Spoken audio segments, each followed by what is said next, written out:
guys, good morning. Nandito po ngayon sa recollection namin. Tingnan nyo guys.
Basta't mo na may habang ng isang kailan, nagbagalak ng ilang paglalakbay sa taong ito ng biyaya upang kaysa ng Kristo ang pato ng kaligtasan ay galak ng matanong ang pinagpalang pag-asa ng ilang pinakakaasa. Kapamagitan ni Yesu Kristo kasama ng Espiritu Santo pagpasawalan ng Amen. Ating pakinggan ng pagpapahayag ng salita ng Diyos.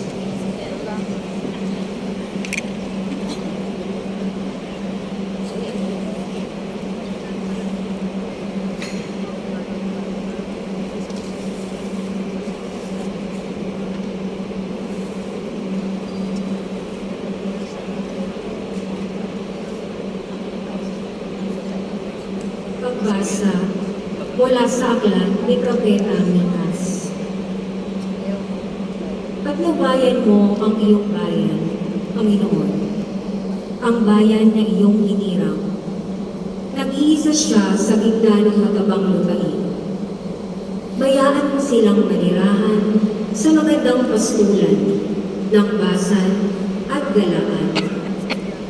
Magpakita ka sa amin ng mga kababalaghan tulad noong ilabas mo sa Ehipto ang iyong bayan. Wala nang ibang Diyos na tulad mo. Pinatatawad mo ang mga kasalanan ng nalabi sa bayan mong hinirang. Hindi ka nagkikimkim ng galit. Sa halip ay pinadarama mo sa kanila ang tapat mong pagmamahal. Muli kang mahahabag sa amin. Lilimutin mo ang mga pagkakasala namin at ihahagis sa kalaliman ng dagat.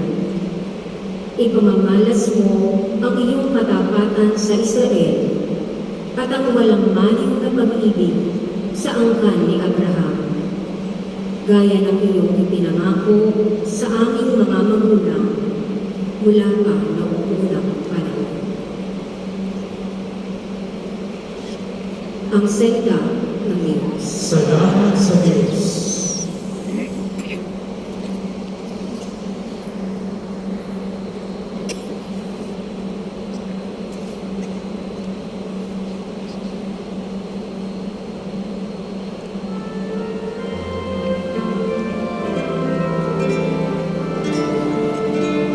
Si Jean. Si Jean. Nagiging.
Mission Coordinator for this Jubilee year, Father Glenn Vidal Reducio.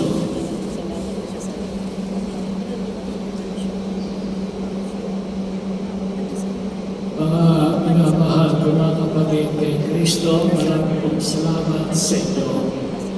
Mga laikong lingkod ng ating parokya sa Presences ng Antipolo. Ito po ang inyong araw. Ito po ay pagkilala sa inyong pagmamalasakit at pagpapakasakit para sa Antipolo. Ito po ay maglilingkod sa pagbibigay ng panahon at kagalingan para sa ating kapwa mananampalataya dito sa ating simbahan, sa ating mga pamilya. Marami pong salamat sapagkat sa pamagitan po ninyo ang aming gawain bilang mga pari ay nagiging magaan, nagiging mas madali, nagiging mas mabuti. Ito po ay dahil sa inyo. Mga minamahal ng mga pari, palakpakan natin ngayon ang ating mga laikong lingkod.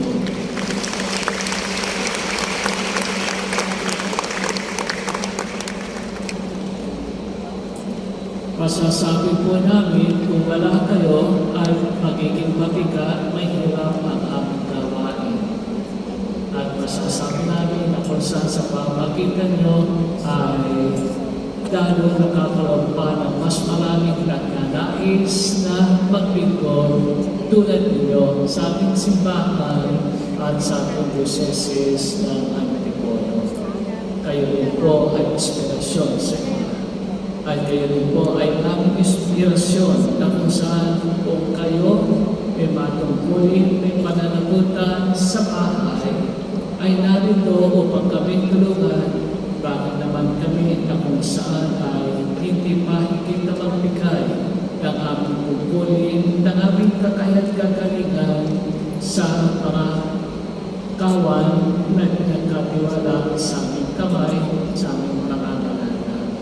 Maraming salamat po sa inyong halimbawa. At mga kapatid, alam namin na kung saan kulang ang aming pananalita na kayo ay bigyan ng pagpapalangan na kayo ay pasalamatan. Supadan lang natin ang Diyos ang ating katimpala, Diyos ang ating pagpapala, ang Diyos ang magkakasabi ng biyaya. Mga kapatid, maraming salamat. Purihin po natin ang Panginoon Diyos.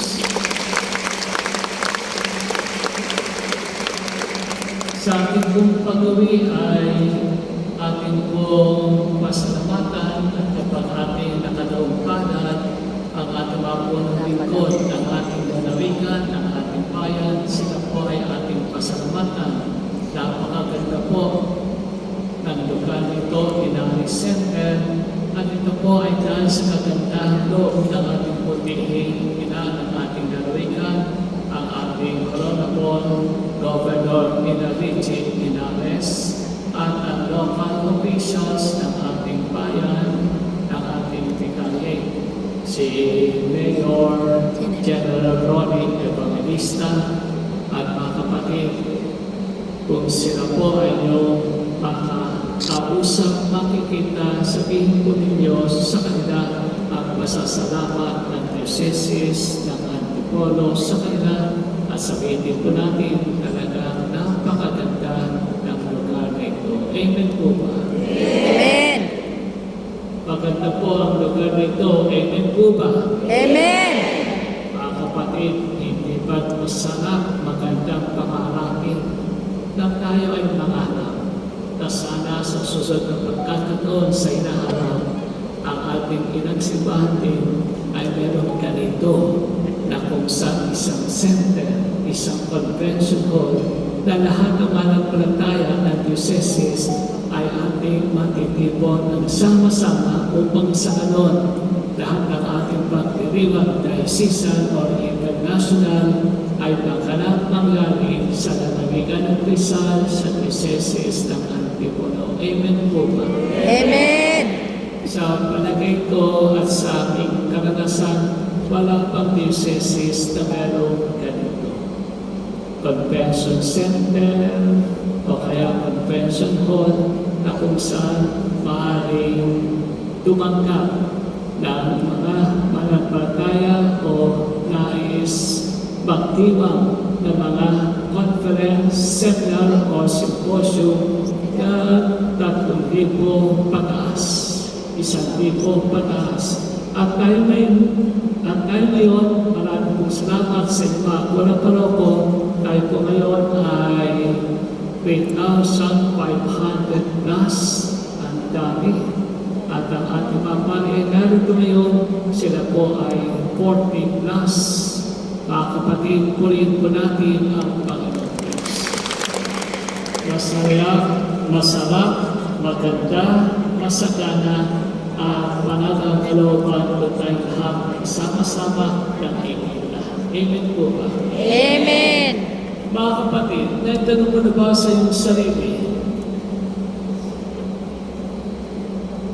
Sa aking paglilingkod, sa aking pakikitulong, sa aking pakikiharap sa tao, ano ang palagi nilang sinasabi tungkol sa akin? Paano nila ako may sasanalaman? Ano ang kwento nila mula sa aking pagkipaglayan sa kanila? Karanasan natin na tayo maglambay, dasal. Karanasan natin na tayo may pinupuntahan. Karanasan natin tayo naging pag-usap at pagkatapos pag-uwi. Meron tayo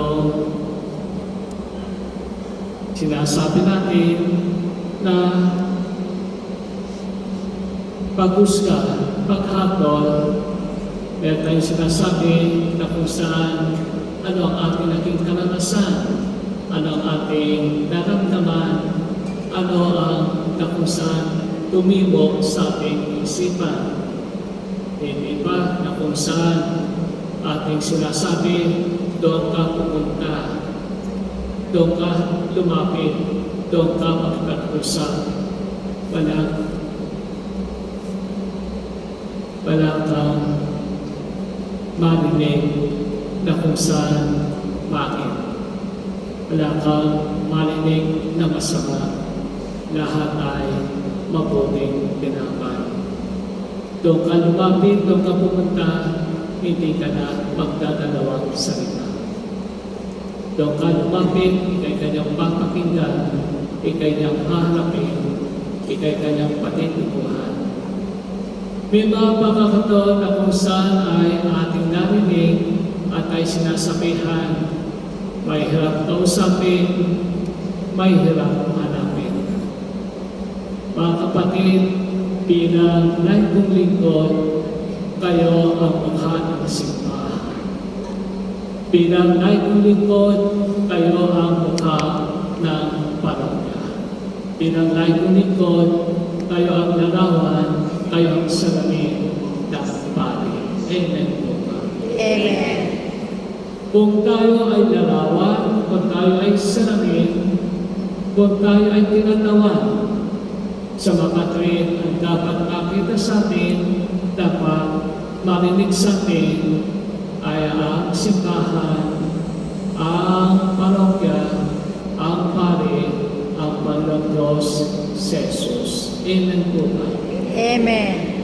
At batid natin na kung saan bilang naibong lingkod, tayo sa simbahan, tayo sa parokya, tayo para sa pari, sa opisina, ay nalalapat lamang na nakikita, narinig, nakakasama, nahawakan.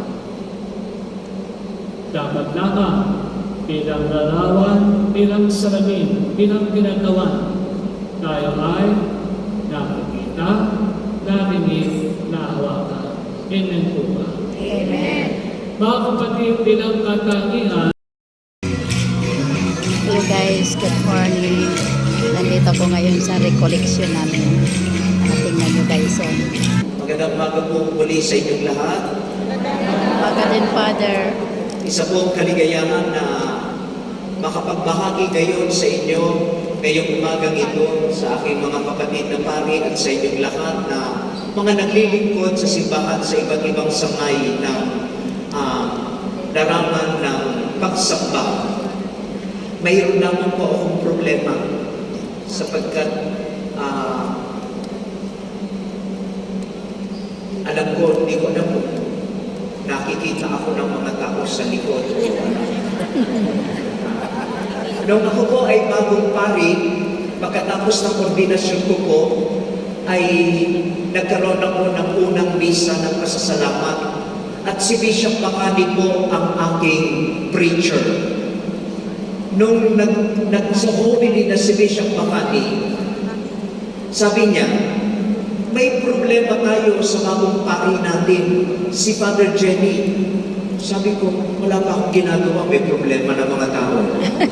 Sabi ni Bishop Makani, ang problema natin kay Father Jenny, ang mga altar ng Archdiocese ng Maynila ay matataas. Kaya ang mungkahi ko kay Father Jenny, kapag siya'y mapinisa, ganito ang gagawin niya.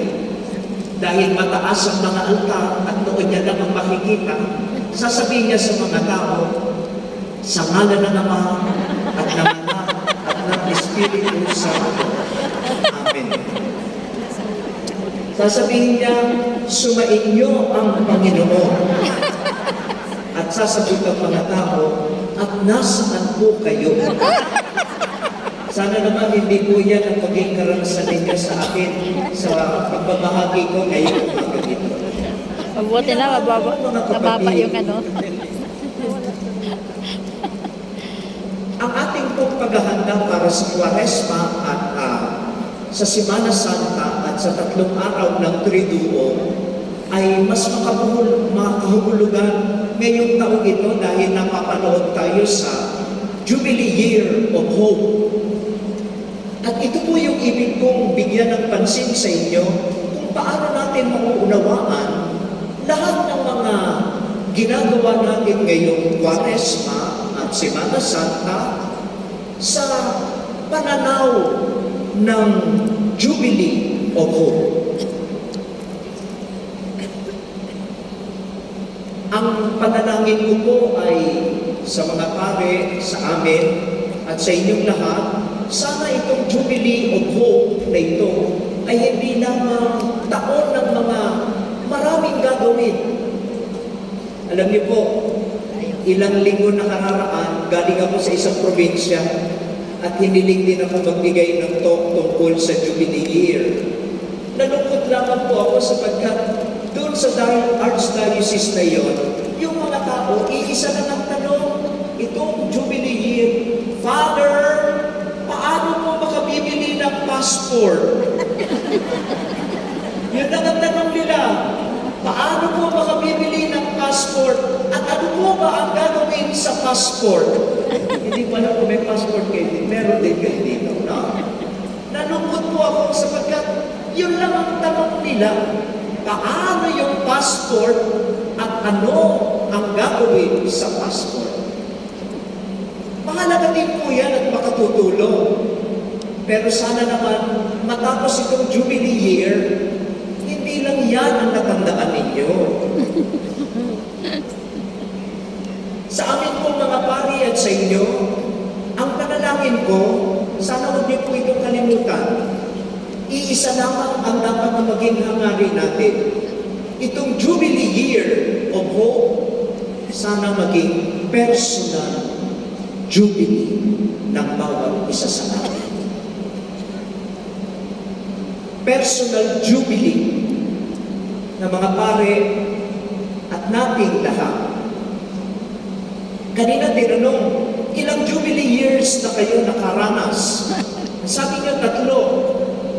Pero kung titignan ninyo, minamahal ko mga kapatid, maraming mga kapatid natin hindi nakarating. Itong Jubilee Year ito, bakit? Nauna na sila sa atin. Maraming mga kapatid natin, hindi natin alam kung nasa simbahan pa sila hanggang ngayon. Hindi niyo po ba naisip, bakit kaya hinangad ng Diyos na maranasan ang Jubilee Year na ito. Bakit tayo dinala ng Diyos? Hindi sapagkat aksidente lamang ito na tayo'y buhay ngayong Jubilee Year na ito. Mayroong ibig iparanas ng Diyos sa atin. At hindi natin alam, hindi ba?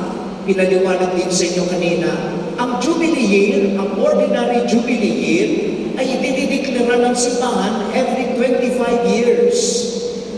Tuwing 25 taon.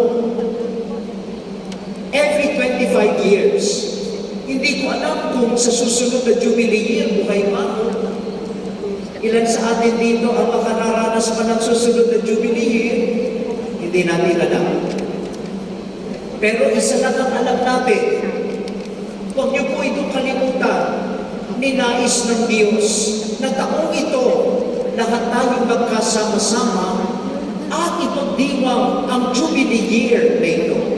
Kaya, ang pakiusap ko sa inyo, minamahal ko mga kapatid, sana hindi lamang mga activities ng simbahan. Oo, mahalaga po yan. Yung indulgences, lahat ng inyong anak. Kinukongratulate ko po ang inyong mga pari na nagsusumikap na maging makabuluhan ang Jubilee Year sa inyong diocese. Pero sana, ito po ang panalangin ko. Pagkatapos na sa pag-asa. Pag hindi po ito ang ating naranasan, parang katulad din ito ng ibang taon na ginagawa natin sa simbahan na kapaguran lamang. Napakaraming mga gawain, pero para bagang walang direksyon. Kaya, hayaan niyo po, minamahal ko mga kapatid kay Kristo, na magbigay ako sa inyo ng ilang pagninilay tungkol sa pag-asa. Okay? Kapag pinag-uusapan po natin ang pag-asa, meron po, magsisimula po ako sa kung hindi ano ang pag-asa. Ito po pinag-uusapan natin, mga Kristiyanong pag-asa. May dalawa pong maling katuruan tungkol sa mga Kristiyanong pag-asa. Ang una ay, inihahalin tulad natin ang pag-asa sa wishful thinking. Yung mga ninanais natin. Wishful thinking. Limawa, isa sa wish ninyo, tatanungin kayo, anong wish mo? Sana magkaroon ako ng asawa. Alam niyo po, nagtatrabaho po ako sa Arzobispado de Manila sa Intramuros. Ang dami po namin mga lay people na co-workers, mga empleyado doon. At karamihan po sa mga empleyado namin doon sa Arzobispado de Manila, walang asawa. Minsan may lumapit po sa akin isang babae na empleyado namin. Sabi niya sa akin, Father, ipagdasal mo naman ako. Sabi ko, bakit? Anong intention mo?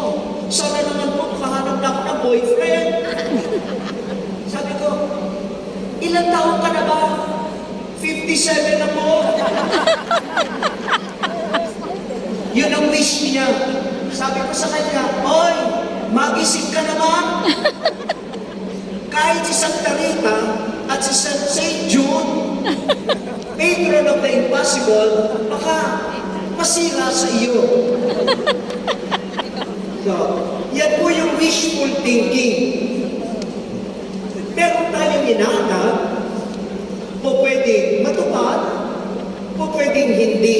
Depende sa sitwasyon. Marami kayo inaanap. Siguro, isa sa inaanap ninyo, matapos ang recollection ito.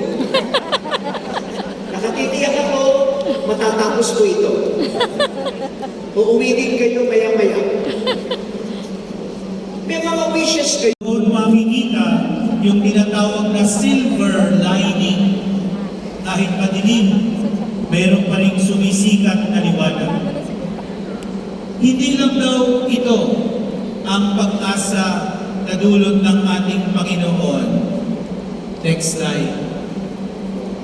Sabi daw po sa spes non confunded, this is ang pag-asa daw po ay theological virtue that sustains our lives and shields them from groundless fear. Ibig sabihin ng theological virtue, galing sa Diyos at papunta sa Diyos. So ang pag-asa daw po unang-una, biyaya, grace, gift, hope cannot come from us alone. It comes from God. Kabutihan na galing sa Diyos at patungo sa Diyos. Biyayang nagbibigay buhay, sustains lives,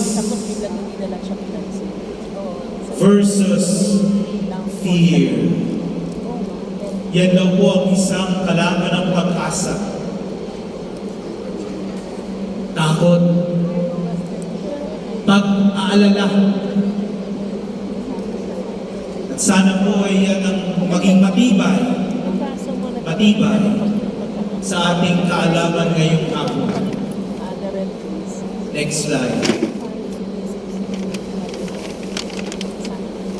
Yan po ang kabutihang galing sa Diyos, papunta sa Diyos. Next slide. Ang ating pong pagninilay ay magagaling sa spes non confunded. Hope does not disappoint. Ito po ang bull of infection of the ordinary jubilee. Galing po ito kay Pope Francis. Pinapaliwanag sa atin bakit may jubilee year at bakit pag-asa ang nais natin sa taong ito ng jubileo. Next slide. Everyone knows what is to hope, sabi ni Pope Francis. Alam natin kung anong pag-asa, kahit pag hindi natin maipaliwanag sa salita, meron po tayong karanasan ng pag-asa. Everyone knows what it is to hope. In the heart of each person, hope dwells as the desire and expectation of something good to come, despite our not knowing what the future may bring. The desire. Next slide. May inaasahang kabutihan, pagnanais para sa kabutihan. Sino ba sa atin dito na ang gusto ay masama? Taas ang kamay.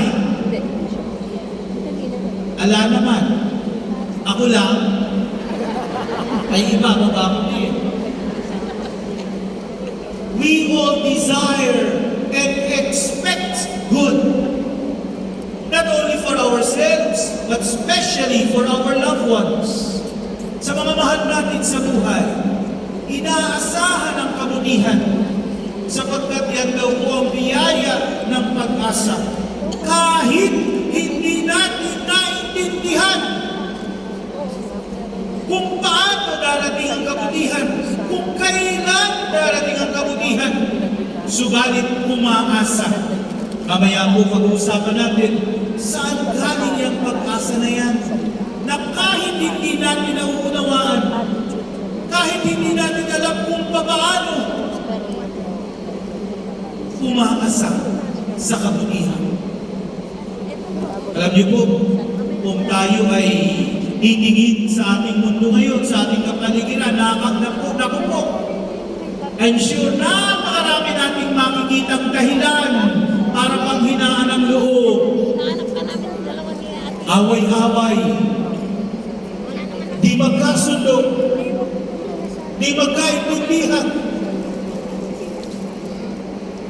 Mga kasinungalingan. Fake news. There's so many reasons not to hope. Pero patuloy tayong umaasa sa kabutihan kahit hindi natin naintindihan, kahit hindi malinaw kung ano ang kinabukasan.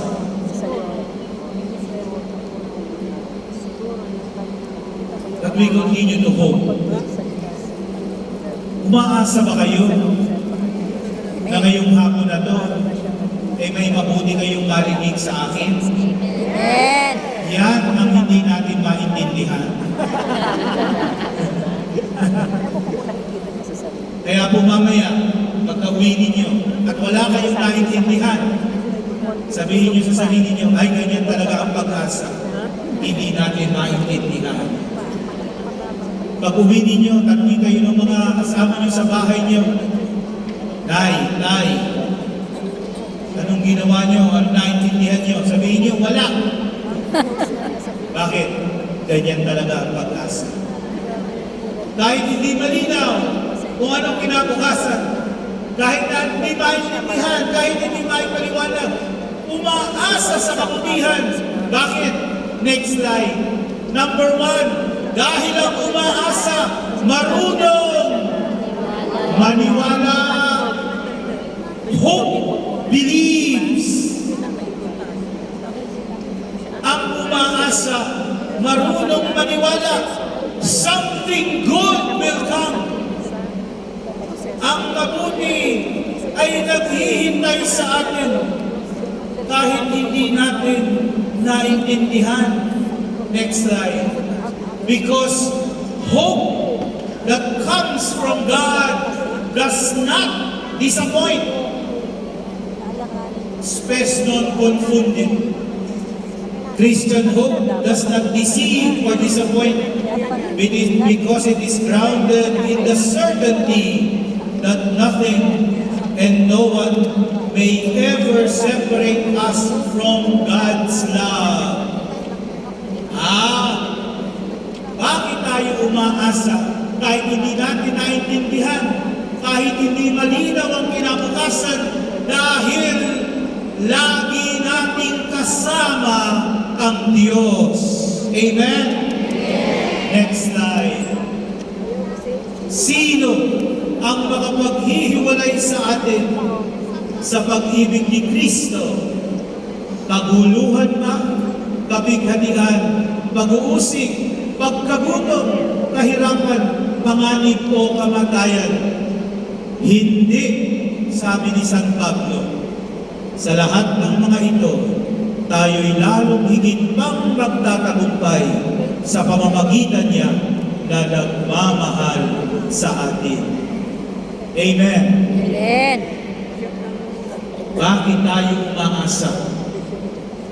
Kahit hindi natin nauunawaan, kahit hindi natin maintindihan, kahit hindi ganun kalinaw ang kinabukasan, dahil alam natin, walang makapaghihiwalay sa atin sa pag-ibig ng Diyos. Amen. Nothing can separate us from the love of God. Kapiling natin ang Diyos kahit sa kaguluhan, sa kabighanian, sa pag-uusig, sa pagkagutom, sa kahirapan, sa panganib, o kahit kamatayan. Kasama natin ang Diyos. So anong ibig sabihin nito? Ibig sabihin, ang paglilingkod natin ay hindi atin. Next slide. Ang paglilingkod natin ay hindi atin. Ito ay sa Diyos. Hindi tayo karapat-dapat. Walang karapat-dapat sa paglilingkod na pinagkatiwala sa atin ng Diyos. Bagkos, tinawag lamang tayo ng Diyos at inaanyayahan tayong mag-oo sa Kanya. Because God is always with us. Our ministry is not ours. It is God's, only entrusted to us. Tandaan natin yan. Bakit ikaw ang lektor? Dahil ikaw ang pinakamagaling magbasa? Dahil ikaw ang pinakamagandang diction and pronunciation? Eh kung diction and pronunciation din lang, eh di gawin natin lektor yung mga nasa call center. Kung diction and pronunciation lang.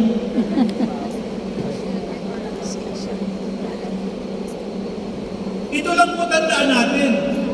Ikaw ay nagsiserve dahil gusto ng Diyos na mag-serve ka, tinawag ka niya at umuo ka.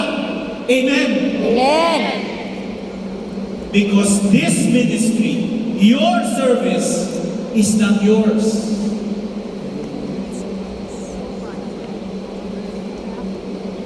Meron pong ebanghelyo, meron ba yung kahapon ba? Kahapon ba yung gospel tungkol sa vineyard? Kahapon ba yung doon sa isang may-ari ng ubasan, pinagkatiwala yung ubos ng ubasan sa kanyang mga tao, sa kanyang mga tenants. Okay na sana, ang naging problema, yung tenants umasta na parang sila na yung may-ari. Alam nyo, pwedeng mangyari sa atin yan. Pag umaas na tayo, when we behave as if we are owners, but we are not. We are only stewards. Stewards. Mga Utusan. katiwala. Katiwala pala. Ay, utusan nga. At ang katiwala, marunong makinig sa Kalooban mo kami ng kapayapaan ng pagdakay sa sa iyong kalooban, kasama ng Espiritu Santo, pagpasawalang hanggan. Ang kapayapaan ng Panginoon ay laging sumainyo. At sumainyo rin. Pagbigayan kayo ng kapayapaan sa isa't isa.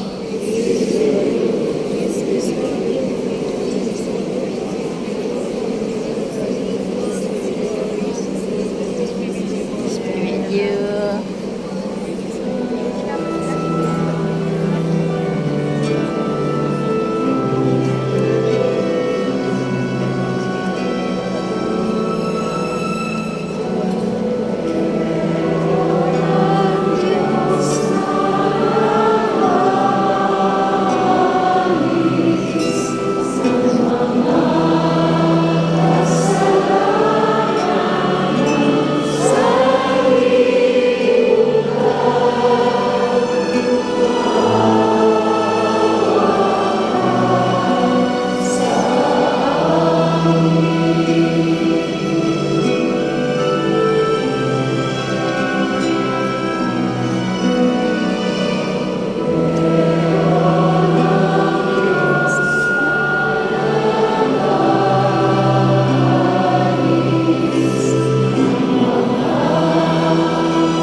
Narito si Jesus sa ating Panginoon at tagapagligtas ang pagdalo ng Diyos sa garis na mga sanalitan at tayo lahat ay pinalabada na sa Kanya ngayon ay tatanggap.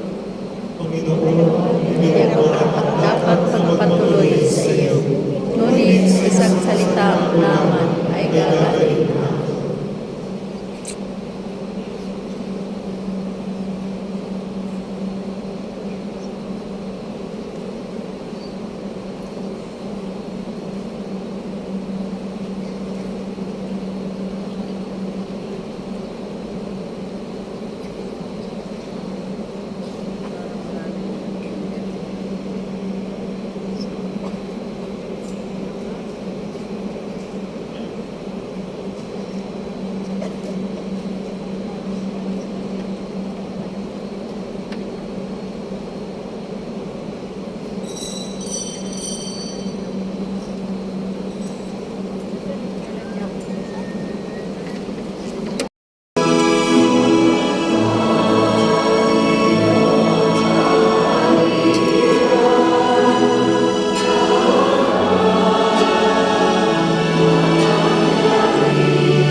Panginoong Heso Kristo, sinabi mo sa mga apostol, kapayapaan ang iniwan ko sa inyo, ang aking kapayapaan ang binibigay ko sa inyo.